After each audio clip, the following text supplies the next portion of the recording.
Campers or rangers of Reddit, what's the most unsettling, creepy, and/or supernatural thing that's happened to you while in the woods? Story 1. Two tents, next to each other about 5 feet apart in the middle of the mountains. Had my 3 little brothers in one tent and me and my girlfriend in the other. It's nighttime and we have just put the fires out, so it's dark. Everyone is in their respective tents, snoozing off into dreamland. About an hour later, I am the only one awake, just daydreaming. Suddenly, I hear soft, human-like feet steps circling our tents over and over.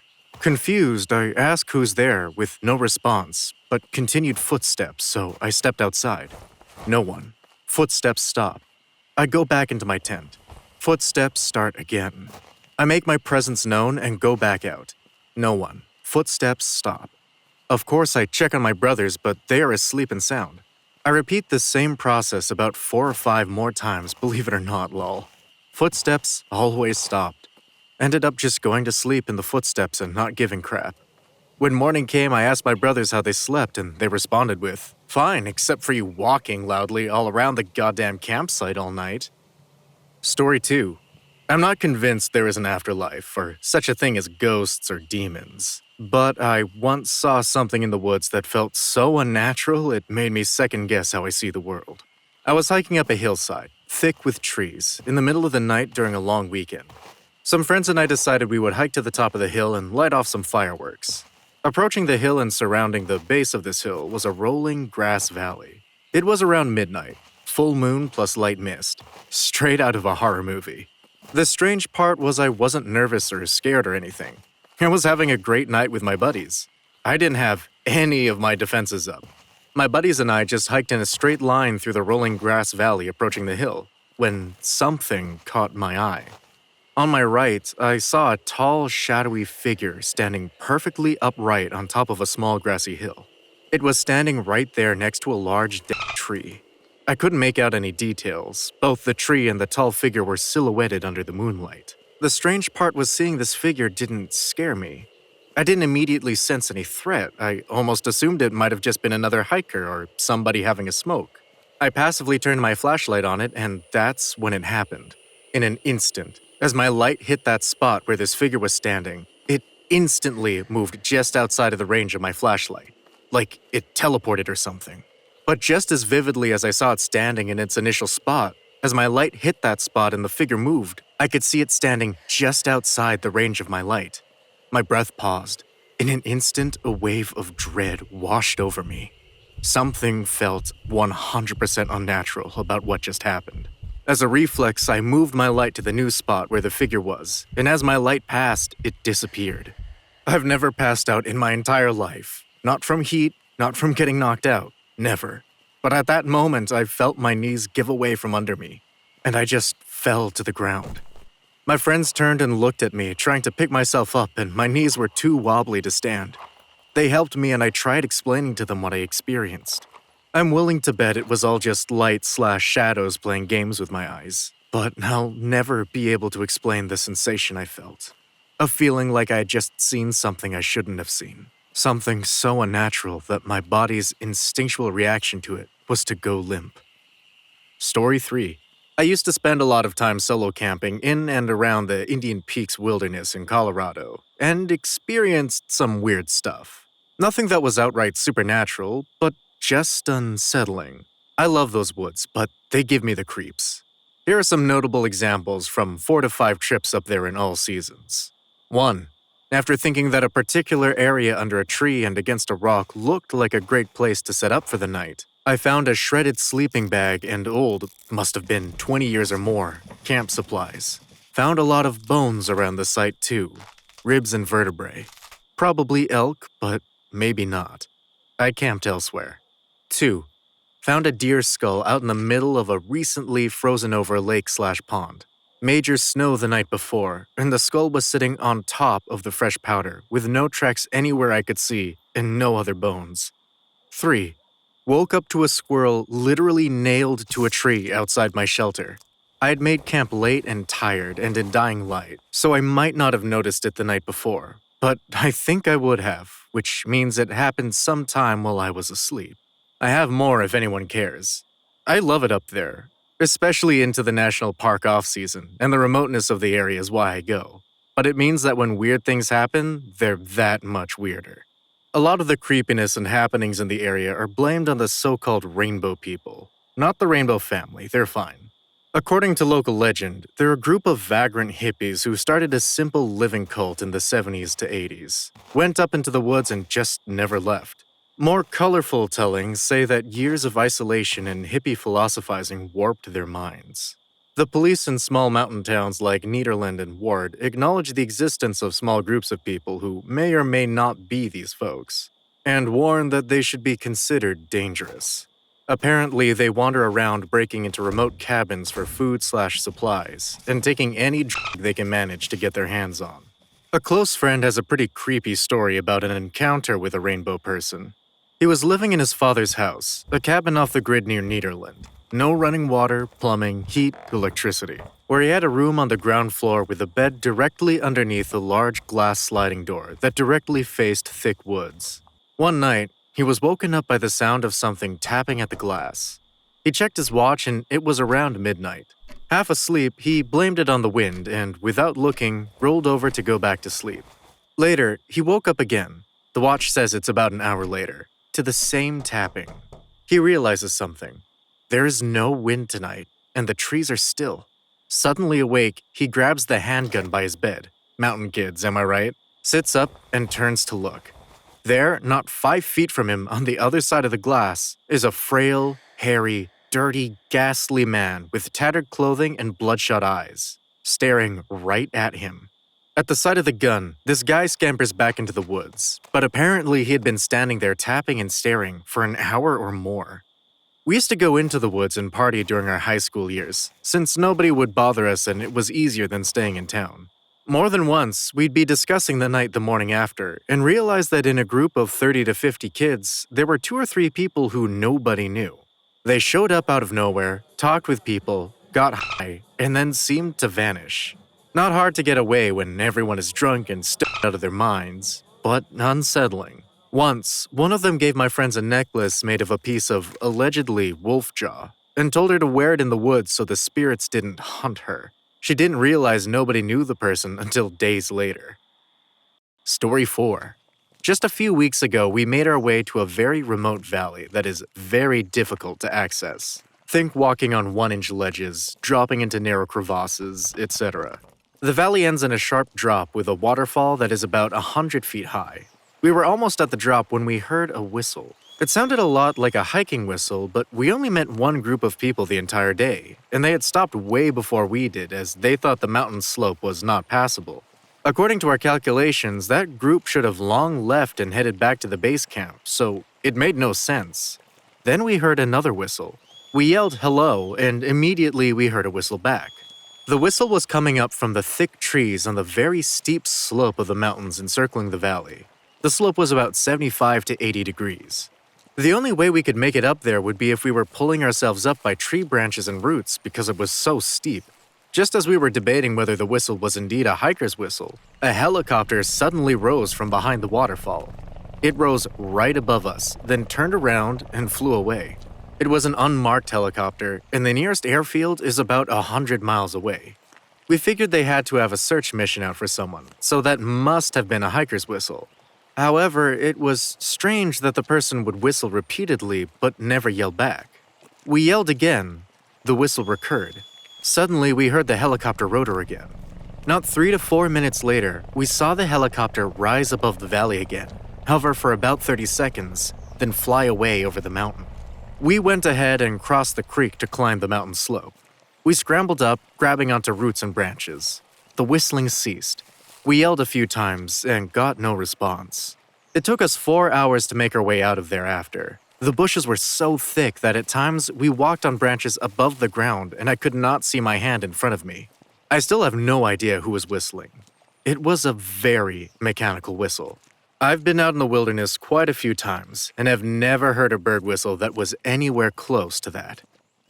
Story 5. I came across a set of rock piles known as Chinese piles, out in the middle of nowhere. These being here means someone did a lot of digging back in the old days, so I started working and after half an hour had about 10 grams of gold and was having a happy dance when I noticed the small standing stones on each of the rock's walls. Each stone had several Chinese characters on them, and in a moment of dread, I realized they were graves. I put the gold in a glass bottle I found nearby and left it behind. I also took down drawings of the symbols to show a local historian who later confirmed my suspicions that yes, they were graves, and they likely hadn't been seen in 150 years. Chinese miners believed that if a miner died on site, the ground became cursed by the fallen miner's spirit, so they wouldn't continue to mine the area and would tell anyone they met that the area was worked out. Sometimes they would also do extra work to make the site look finished off, so people wouldn't end up digging up their comrades. I've been back several times, but I won't dig there out of respect. The site is super creepy in the morning fog. You can almost see people's outlines sitting around the piles. One of the stories my boss out here told me about was when he got involved with some sketchy folk from Prince George's back in the 70s and went with them looking for some mining gear to steal, so they could claim to jump a site a few kilometers down the road. My boss went down this forgotten path into a clearing with 2 ancient bulldozers and a small cabin. The rest went to the bulldozers to see if they ran, while my boss went into the cabin and was greeted by a skeleton laying on the bed with a bullet hole through his head. They brought in the cops, and they figured the guy had been there since 1935, since that was the last date on the newspapers inside.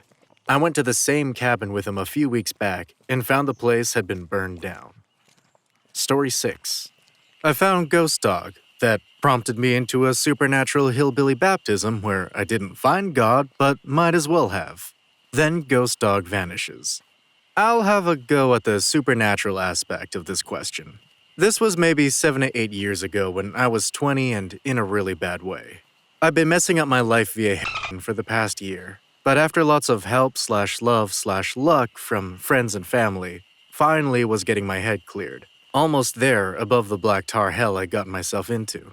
I decided to get out of the city and drove 2 hours out to a smaller town in Missouri where Google Maps told me a small campsite by water was.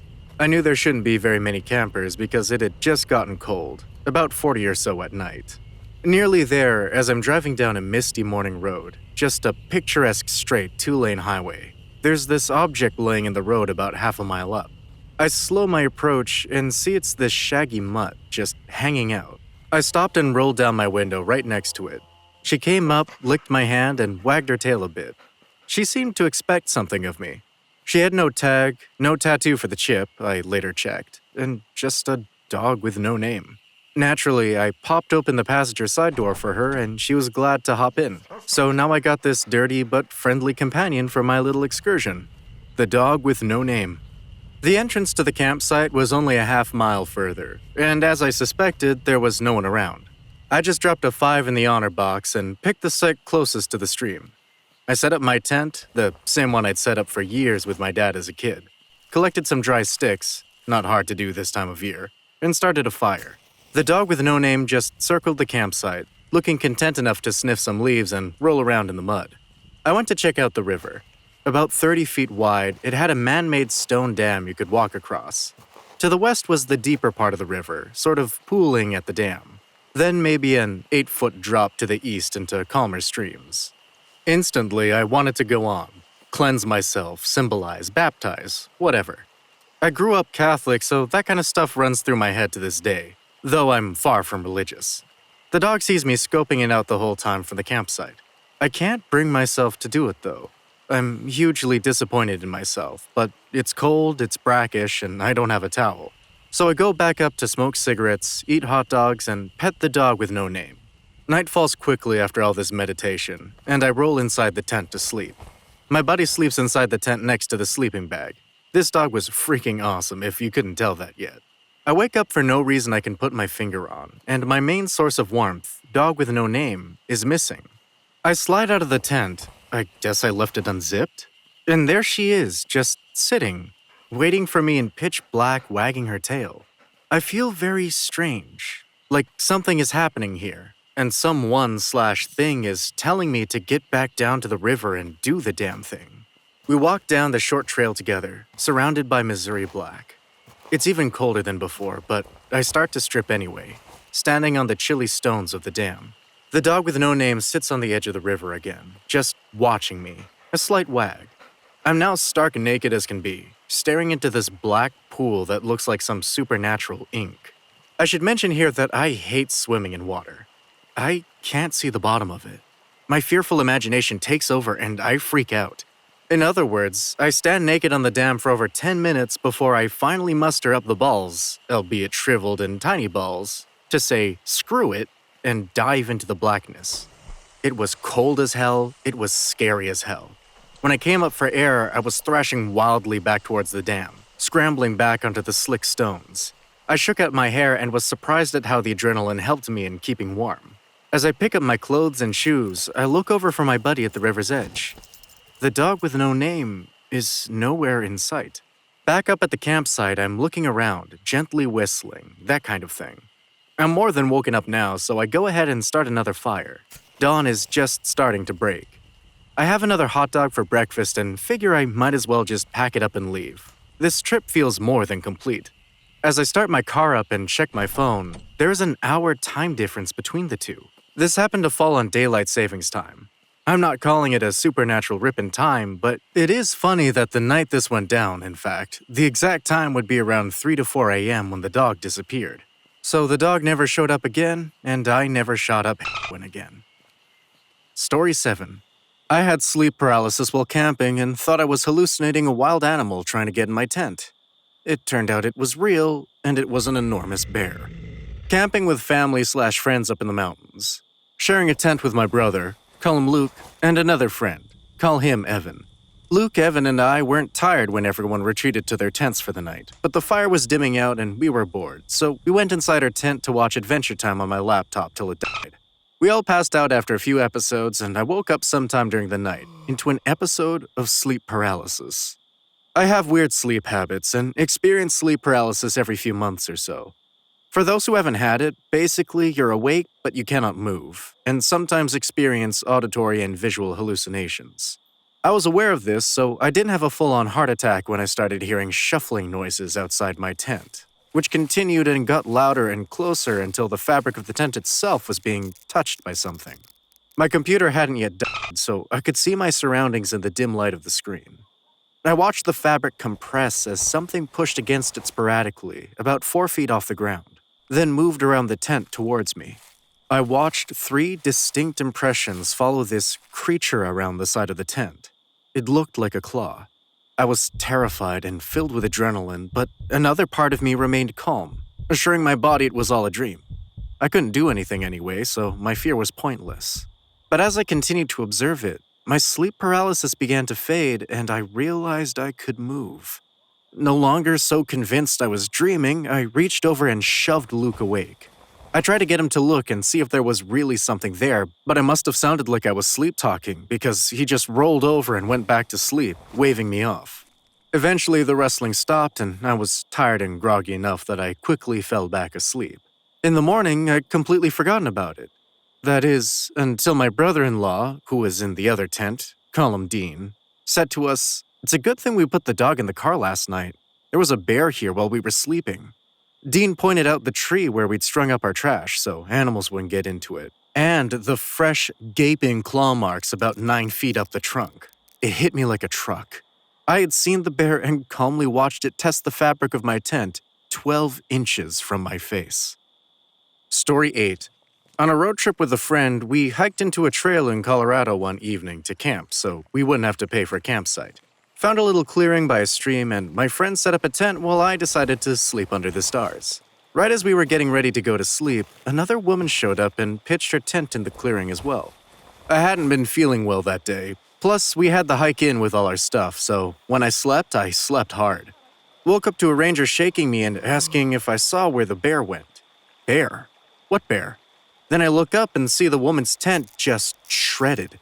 Turns out she had left her food in her tent that night. We hung ours from a tree, and a curious bear came by at like 4 in the morning to have a snack. In tearing into her tent, it ended up raking its claws across her forehead as well. She decided to go, though why she didn't bother waking either me or my friend up to let us know about this very hungry bear nearby, I don't know. Anyway, pretty freaky thing to wake up to. I have no idea how I slept through it. That's what made it even more confusing/freaky when I was woken up by the ranger. I was definitely really tired and, like I said, not feeling great, so I know I crashed hard. We were also by a creek, so there was definitely some white noise of the water flowing, and the woman was on the other side of the clearing, so not right next to us. But was she just amazingly calm in this situation? Was she freaking out in total silence? I don't know. So maybe that's why she just passed on by on our way out. But we were two other females camping out there with her, so I'd like to think if the roles were reversed, I would have woken my clearing camping neighbors up, or asked them to help. I wouldn't call it a bear attack. More like the bear smelled something yummy in that tent, and upon a cursory examination of the object blocking said bear from that yummy smell, it realized that it quite easily bypassed this object with its claws. So I don't think it was like a roar, this tent and all its occupants right now so I can get to this food. More like, hey, something smells good in there, and my claws get through this thing just fine. Let me scratch a bit more and make it so I can get in. And in the process of getting in there, the claws also scratched this woman's forehead. I know the claws raked her forehead because the ranger told us. She was totally fine. He said she just needed a pretty big bandage, and she actually drove to the trailhead with the ranger to show him the right trail, but she didn't want to hike all the way back to the clearing. Yep, camping in bear country. If you can't, 1, put your food in a bear box at an established campground. 2, put your food in a bear canister, often used by backpackers. Or 3, put your food in your car in places where bears haven't learned how to peel back car doors like a can opener. E.g., don't put your food in your car in Yosemite. Then you want to hang your food from a tree. You hang it far enough away from the trunk on a thin enough branch that the bear wouldn't be able to climb to it, and far enough off the ground that the bear can't reach it by standing on their hind legs. If you get a bear on a unicycle or stilts coming through your camp, all bets are off. Story 9. This ended up being funny, but at the time freaked me out at first. My wife and I were camping in one of the national forests in the mountains in North Carolina. We were in a campground, but not a lot of people there, and the spots were semi-private because of trees and foliage. So, we had just settled down in the tent, and I was just falling asleep when, through my eyelids, the whole tent lit up. I jump up and go out of the tent thinking someone is messing around. Not a soul or any noise. Nothing. I go back in, lay down, and just fall asleep again, when it happens a second time. The same routine, jump up, check, and nothing. So this time, I lay down but stay awake, and have the tent unzipped, ready to jump out and catch whoever is shining a light on the tent when it all lights up again. And I saw what was doing it right away. Fireflies were landing en masse on the tent, and then they would all light up at once. I guess when I would jump up, they would fly off, then settle down again after I got quiet. I had a good chuckle over that one in the end.